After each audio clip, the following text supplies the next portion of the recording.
오늘 각종 사건, 사고 소식을 정리해보는 포인트 뉴스입니다. 첫 번째 소식입니다. 인터넷 불법 도박 논란에 휩싸인 개그맨 이진호 씨가 도박 혐의 피의자 신분으로 경찰에 출석해 3시간가량 조사를 받았습니다.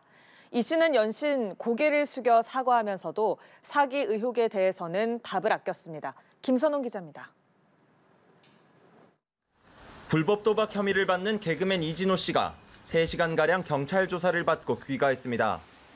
조사받기 전 취재진 앞에서 연신 사죄의 뜻을 밝힌 이 씨는 조사를 끝마친 뒤에도 고개를 숙였습니다.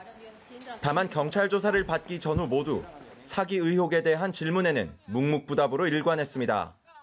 추후에도 제가 또 출석을 해서 조사를 받아야 된다면 그때도 성실하게 조사를 받겠습니다. 팬분들한테 하실 말씀 없습니까? 예, 다시 한번 무리 익혀서 죄송합니다. 경찰은 이번 조사에서 이 씨를 상대로 상습 도박 여부와 경위 등을 캐물은 걸로 전해졌습니다. 다만 국민신문고를 통해 수사 의뢰한 의혹 중 하나인 사기 혐의는 적용되지 않았습니다. 사기 혐의가 적용되려면 이 씨의 기망 행위가 입증돼야 하는데 현재 경찰에 고소장을 낸 피해자는 없는 걸로 파악됐습니다. 앞서 이 씨가 자신의 SNS에 불법 도박 사실을 자진 고백하면서 이 씨에게 돈을 빌려줬던 동료 연예인들의 피해 사실도 하나둘 드러났습니다.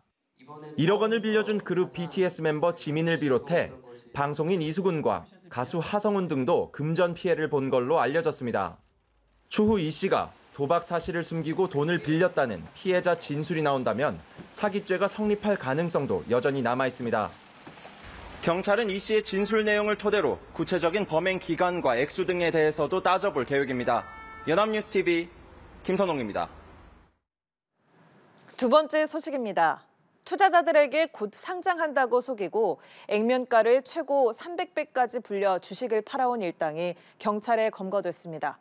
주식을 발행한 회사 대표까지 범행에 가담하면서 피해자가 300명 가까이 늘어났습니다. 김유아 기자입니다.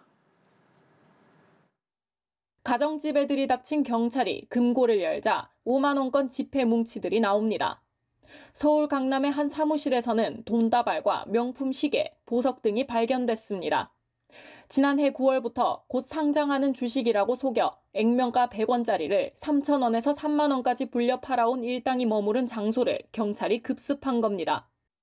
이들은 상장할 가능성이 없다는 사실을 알면서도 SNS 등을 통해 투자 전문가 행세를 하며 상장하면 300% 수익을 보장한다고 홍보했습니다.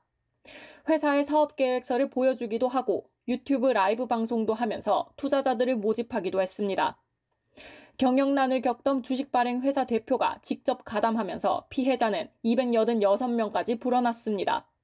피해자들이 돈을 하는 입금 계좌 자체도 법인의 계좌고 대표 명의로 주식 양도 계약서도 작성을 해주고 이렇게 하니까 이게 믿을 수밖에 없었던 거죠. 경찰은 이런 수법으로 투자자들로부터 55억 원을 가로챈 46명을 특정경제범죄 가중처벌법상 사기와 자본시장법 위반 등 혐의로 검찰에 송치했습니다. 경찰은 주식에 관심 있는 투자자들을 상대로 한 범행에도 주의해야 한다면서 합법적인 중개를 통해 거래하는 것이 안전하다고 당부했습니다. 연합뉴스TV 김유아입니다. 다음 소식입니다. 마약을 건강기능식품이라고 속여 국내로 들여와 판매한 남성이 세관에 붙잡혔습니다. 적발이 어려운 것으로 알려진 일명 던지기 수법으로 땅속에 마약을 숨겨가면서까지 판매했지만 결국 꼬리가 잡혔습니다. 한홍희 기자입니다. 서울의 한 주택가 화단, 세관 직원이 땅을 파자 작은 풍선이 나옵니다. 입구가 묶인 풍선 안에 담긴 건 일명 엑스터시로 불리는 마약 MDMA. 클럽 마약으로도 불리는 이 마약은 강한 환각 효과와 함께 뇌손상 등을 불러올 수 있다고도 알려져 있습니다.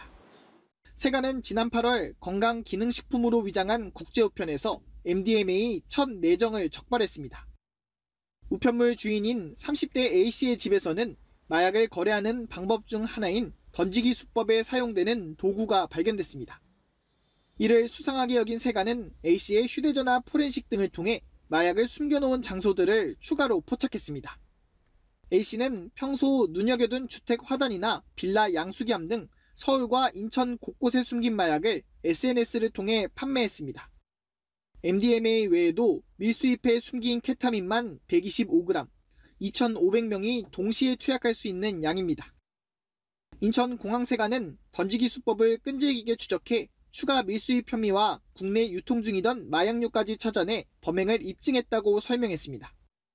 A씨가 그동안 마약 거래 대금을 가상화폐로 받았다는 사실을 확인한 세관은 가상화폐 계좌를 추적해 수사를 확대한다는 방침입니다. 연합뉴스TV 한웅입니다. 마지막 소식입니다. 신종 마약을 판매하고 투약한 일당이 해경에 적발됐습니다. 이들은 유흥주점을 운영하며 주로 뱃일을 하는 외국인 노동자들에게 마약을 공급한 것으로 알려졌습니다. 김영민 기자가 취재했습니다. 마약 투약자의 휴대폰에서 발견된 영상입니다. 한 남성이 노래방 소파에 드러누워 있습니다. 시끄러운 음악 소리에도 미동조차 하지 않습니다. 다른 한쪽에서는 남녀가 부둥켜 안은 채 누워 있습니다. 자는 것처럼 보이지만 모두 마약에 취한 겁니다. 또 다른 영상에서는 한 남성이 켜지도 않은 휴대폰을 들고 있습니다. 마치 누워서 영상을 보는 것처럼 행동합니다. 이 남성도 마약에 취한 상태인데 꺼진 휴대폰 화면을 보며 환각 증세를 보이는 겁니다. 이들이 투약한 마약은 신종 마약으로 기존 마약 성분인 엑스터시와 케타민 두 가지 성분을 하나로 만들어 투약한 겁니다. 해경은 관련 첩보를 입수하고 6개월간의 수사 끝에 외국인 마약 사범 7명을 검거했습니다. 엑스터시는 기분이 좋아지는 등 흥분 효과를 일으키고 케타민은 환각제로 가상현실처럼 어떤 특정 장소에서 자기가 상상하는 것을 몸소 가상 체험하는. 해경은 신종 마약 최초 공급책을 쫓는 한편 제조 과정에 대한 조사를 이어갈 계획입니다. 연합뉴스TV 김영민입니다.